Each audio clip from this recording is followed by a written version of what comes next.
Ciro, obrigada da oportunidade da entrevista. O nosso portal Contexto está cada vez melhor. Eu queria agradecer a gentileza da sua entrevista aqui em Muito Piracicaba. prazer. Ciro, a primeira pergunta nossa é a seguinte: não é modismo, não é tentar copiar, porque o correto é que cada país crie sua própria identidade. Mas hoje, no cenário internacional, qual é o país que você se miraria para tentar sugerir ao Brasil como um modelo de desenvolvimento sustentável? Há algum país que pode nos servir de espelho dentro da nossa realidade? Sua pergunta é muito inteligente, quer dizer, o Brasil é um país único no mundo, para o bem e para o mal. Para o bem mais do que para o mal. Nós temos uma base física que ninguém tem, talvez a América do Norte tenha uma base física semelhante com a nossa. Estou me referindo à terra útil para plantar, ainda ociosas, uma província mineral cujas fronteiras não conhecemos ainda, a autossuficiência sobrada de petróleo para todo o ciclo do petróleo a futuro, seja quanto durar, biodiversidade, água. E o elemento humano, nós, com todas as dificuldades, problemas, as críticas identitárias corretas que estão tensionando para a gente ir aperfeiçoando, o Brasil ainda é o que os antropólogos globalmente chamam de maior melting pot do mundo. É a maior, vamos dizer, tradição mestiça do planeta. Isso atenua muitos dos gravíssimos conflitos que repartem em bases violentas várias áreas do planeta. Assim como também temos aqui em certa regressão e certo retrocesso nesse aspecto, nós temos uma grande tolerância religiosa, uma convivência que, ainda que haja problemas, eu não quero disfarçar nenhum deles, dou muito valor a essa crítica identitária que transforma, que faz uma luta para aperfeiçoar, mas o Brasil está nos trópicos, com essa dimensão praticamente só nós. Temos até países parecidos conosco, do ponto de vista de território, mas do ponto de vista de população só temos nós.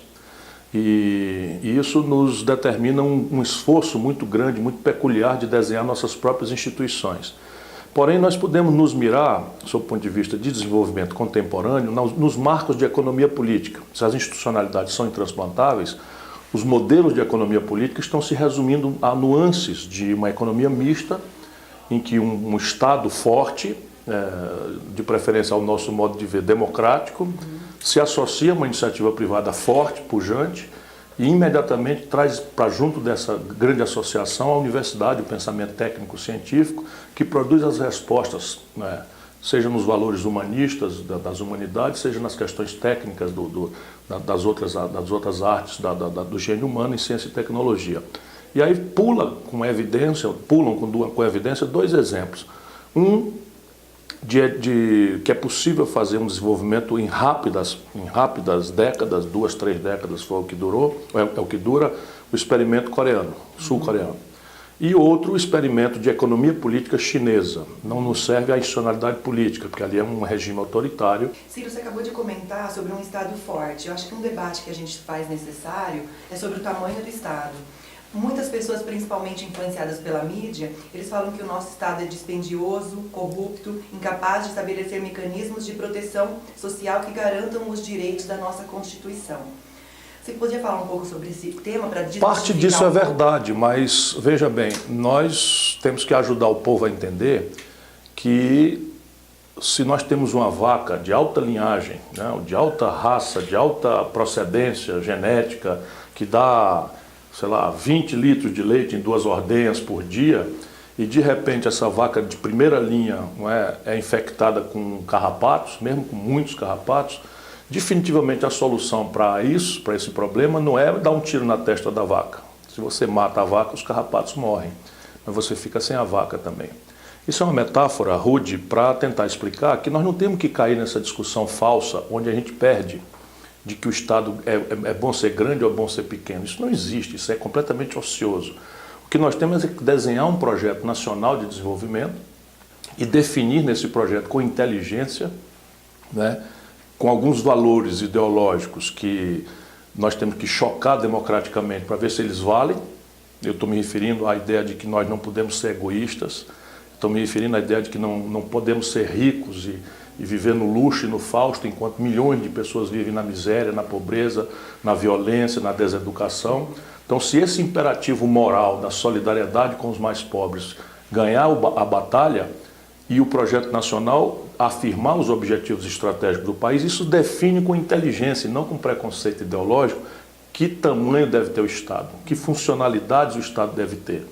E aí a gente começa do mínimo para o máximo. Vamos lá, é possível abrir mão de uma força de defesa? A meu juízo não, porque nenhuma nação do mundo afirma seus próprios interesses na comunidade internacional se não tiver uma força dissuasória que afirme os interesses nacionais e que a gente possa mandar no nosso próprio nariz. Pois a pergunta é, o mercado é responsável, seria jamais responsável por educar o povo? Não me parece que, embora a gente não dispense o concurso, a concorrência, o apoio, não é? Mas a responsabilidade por educar uma comunidade nacional é do setor público. Depois a gente podia perguntar se o mercado vai responder numa sociedade pobre como a nossa, que não tem dinheiro para pagar plano de saúde, o mercado vai resolver o problema de saúde pública? Aí pula a resposta evidente, que é evidente que não. Né? Enquanto uma classe mais abastada e a sacrificada classe média brasileira, porque tem medo da saúde pública, podem pagar o plano de saúde, 90% do nosso povo não tem condição de fazê-lo. Portanto, é uma tarefa do setor público prover uma saúde pública decente, qualificada. E aí a gente vai indo. Será possível um país com as características do Brasil que a gente supere o retardo tecnológico extenso que nos faz depender gravemente, de forma crescente, do estrangeiro para tomar os nossos remédios, para fazer o diagnóstico das nossas doenças, para rodar com os nossos carros e ônibus? Nós estamos importando 60% dos derivados de petróleo, gasolina, óleo diesel, querosênio, de aviação do mundo externo. Será possível que um país como esse vai superar esse extenso retardo tecnológico pelo espontaneísmo individual do mercado? Isso nunca aconteceu na história da humanidade, em país nenhum. Todos os países, inclusive modernamente a América do Norte, que faz o discurso, a retórica liberal, a América do Norte é um dos maiores estados do planeta Terra. É a maior força militar do mundo, é o maior gasto em defesa do mundo, é o maior gasto em ciência e tecnologia do mundo, e não por acaso são o país mais poderoso do mundo. E eles disfarçam, fazem a retórica, mas o que seria da América do Norte sem a compra governamental, a pretexto de defesa, a pretexto da corrida aeroespacial? É por aí que eles dominam os processos tecnológicos e fazem a difusão para a sua indústria regular. Será que nós vamos algum dia ter capacidade de resolver o problema de dependência de fluxos tecnológicos importantes em informática, em telecomunicações, sem o Estado Nacional ajudar? Enfim, vão ficando óbvias as tarefas. Ciro, eu queria que você falasse um pouquinho para a gente, nos passasse a sua leitura sobre os cenários políticos que podem se desdobrar para as eleições de 2018. A gente tem Lula, Marina, Bolsonaro, Dória, Alckmin, Joaquim Barbosa, Manuela. Eu queria um pouquinho da sua visão sobre esse cenário. Eu estou comparando para ver se ajuda as nossas pessoas a entenderem, porque só quem faz esse exercício tenaz de futurologia e tal são os políticos e os jornalistas. Para o nosso povo, numa vida dura, desempregado, assustado com a violência, preocupadíssimo em precisar da saúde pública e ter que se chocar com essas cenas aterradoras, que a televisão, sem exceção, manda dizer, tudo isso faz com que a política para o nosso povo seja um barulho, um ruído. As pessoas não dão centralidade à discussão política. Isto dito, tudo que está acontecendo hoje é precário, é provisório. É, como eu disse, mal comparando, uma espécie de treinos livres da Fórmula 1, já que acabou de acontecer o Grande Prêmio. Então você chega quinta-feira, sexta-feira, a corrida vai ser domingo. Quinta, sexta, os carros entram livremente na pista e rodam sozinho e vêm ali, reconhecem a pista, planejam como é que vão entrar numa curva, na outra, acertam um pneu, acertam o tipo de transmissão, acertam o tipo de suspensão, vão ajustando o carro para tentar obter, nos treinos aí oficiais, que ainda nem sequer começaram, obter um bom lugar no grid de largada. Então, nós estamos agora nos treinos livres. Então, tudo isso é ensaio. E há várias questões assim centrais que não estão resolvidas e que vão mexer concretamente. Duas delas consultam a polarização dos últimos 20 anos no Brasil. O Lula é candidato, todo mundo com quem eu converso acha que não é. Eu também acho que não é. Aí o PSDB, que rivaliza, vai escapar dessa estupidez em atacado e no varejo que tá fazendo. Fez um golpe de Estado, está sustentando a alça do caixão de um governo moribundo e podre como o governo Michel Temer, ou vai romper na véspera, parecendo um oportunismo eleitoreiro absolutamente grosseiro e mistificador, e ainda assim vai ficar com o Dória, esse enfim, para mim um farsante, ou evidentemente vai evoluir para o Alckmin, que está também com questões ainda não respondidas nessas tais da República do Dedo Duro que se transformou o Brasil. Então é tudo muito cedo, muito precário. O que nós precisamos fazer é pedir ao povo que force esse debate, que não se decida antes de promover uma importante equação em que todos os candidatos temos que responder pela verdadeira agenda popular. Senão o que acontece? Você se elege com a agenda do povo, que é segurança, educação, saúde, emprego, moradia, enfim, violência, essas coisas, e depois vai para lá fazer tudo o oposto. E isso está destruindo a confiança do nosso povo na democracia. Ciro, eu tenho um grupo de discussão no WhatsApp com pessoas do Brasil inteiro. E há um consenso entre a gente que a direita está preservando o Geraldo Alckmin de qualquer exposição para usar ele na hora certa. O que você pensa sobre isso? Felizmente para o Brasil, a nossa direita é muito mais imbecil do que parece. A gente costuma, e é bom que a gente se prepare, o que a direita brasileira tem é um ambiente muito favorável para ela. Então, qualquer mínima contradiçãozinha discretíssima que eu cometa, isso vira um grande escândalo, novelizado. Se o cabo for do PT, isso é bandido de nascença. Enfim, outro dia agora pegaram um vídeo que nem sei se é verdadeiro, o Zé Disseu em casa, dançando com a própria esposa, como se um camarada, mesmo apenado no presídio, não tivesse o direito de um segundo de descontração. Mas não, esse é logo novelizado e transformado num insulto e tal. Enquanto isso, a tucanada rouba no atacado, no varejo, faz e acontece, comete todo tipo de desatino no país e são protegidos, relativizadas as questões. Ninguém fala mais dos 23 milhões que a Odebrecht depositou na conta do Serra, aí ele já se anima de ser candidato. Ninguém fala mais de que houve um delator que falou do Alckmin, coisas problemáticas, graves e tal, e eu quero crer que nada disso é verdade, mas com qualquer outra pessoa, Deus nos acuda, a novela já está condenado sem qualquer tipo de defesa. Com eles é o oposto, eles são inocentes até que, sabe, sei lá, enfim, isso é no ramo, a gente não pode se assustar com isso, e evidentemente, se eles tiverem um pingo de juízo, o mais votável deles, da direita, é o Alckmin.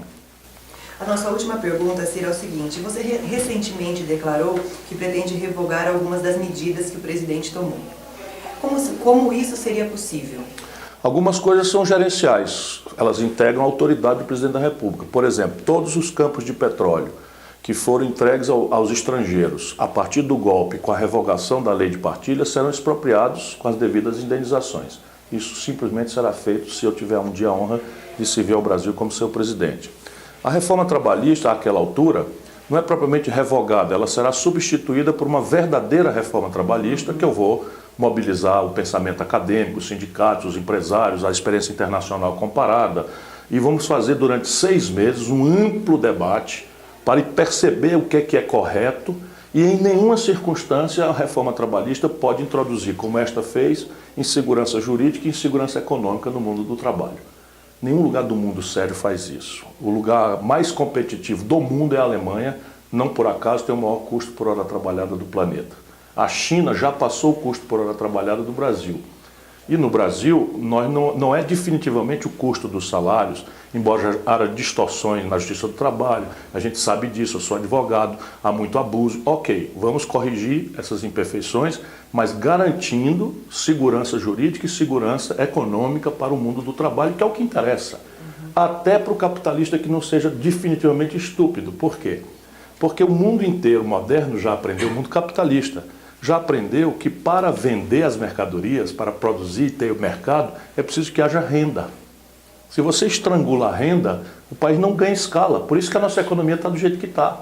Porque está se arrochando a renda pelo desemprego, pela informalidade, pela depressão do consumo público, que o investimento sumiu do mapa. E nós vamos falar agora mentindo que nós vamos retomar desenvolvimento por onde? Se 40 milhões de brasileiros estão na inadimplência com o nome negativado no SPC. Percebe?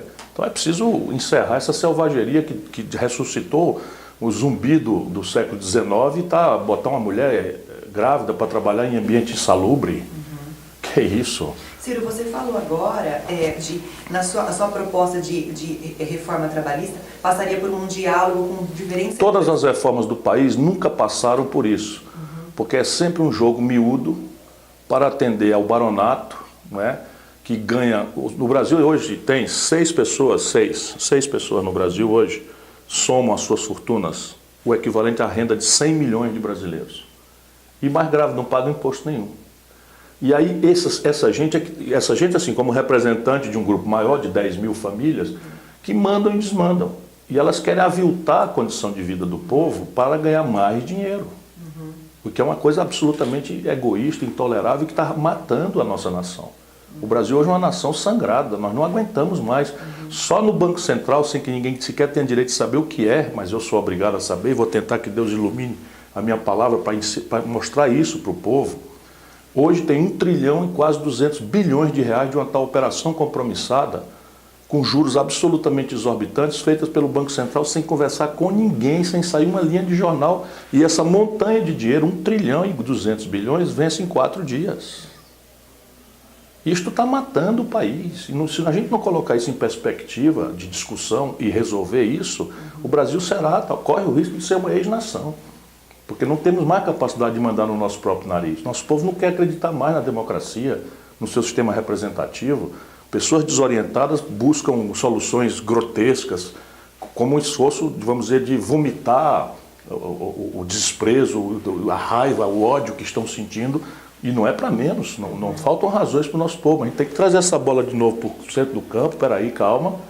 Vamos começar um jogo de decência. Vamos valorizar quem produz, vamos valorizar quem trabalha. Já chega de valorizar um país inteiro trabalhando, se esfolando, pagando imposto, para financiar 10 mil barões na especulação financeira.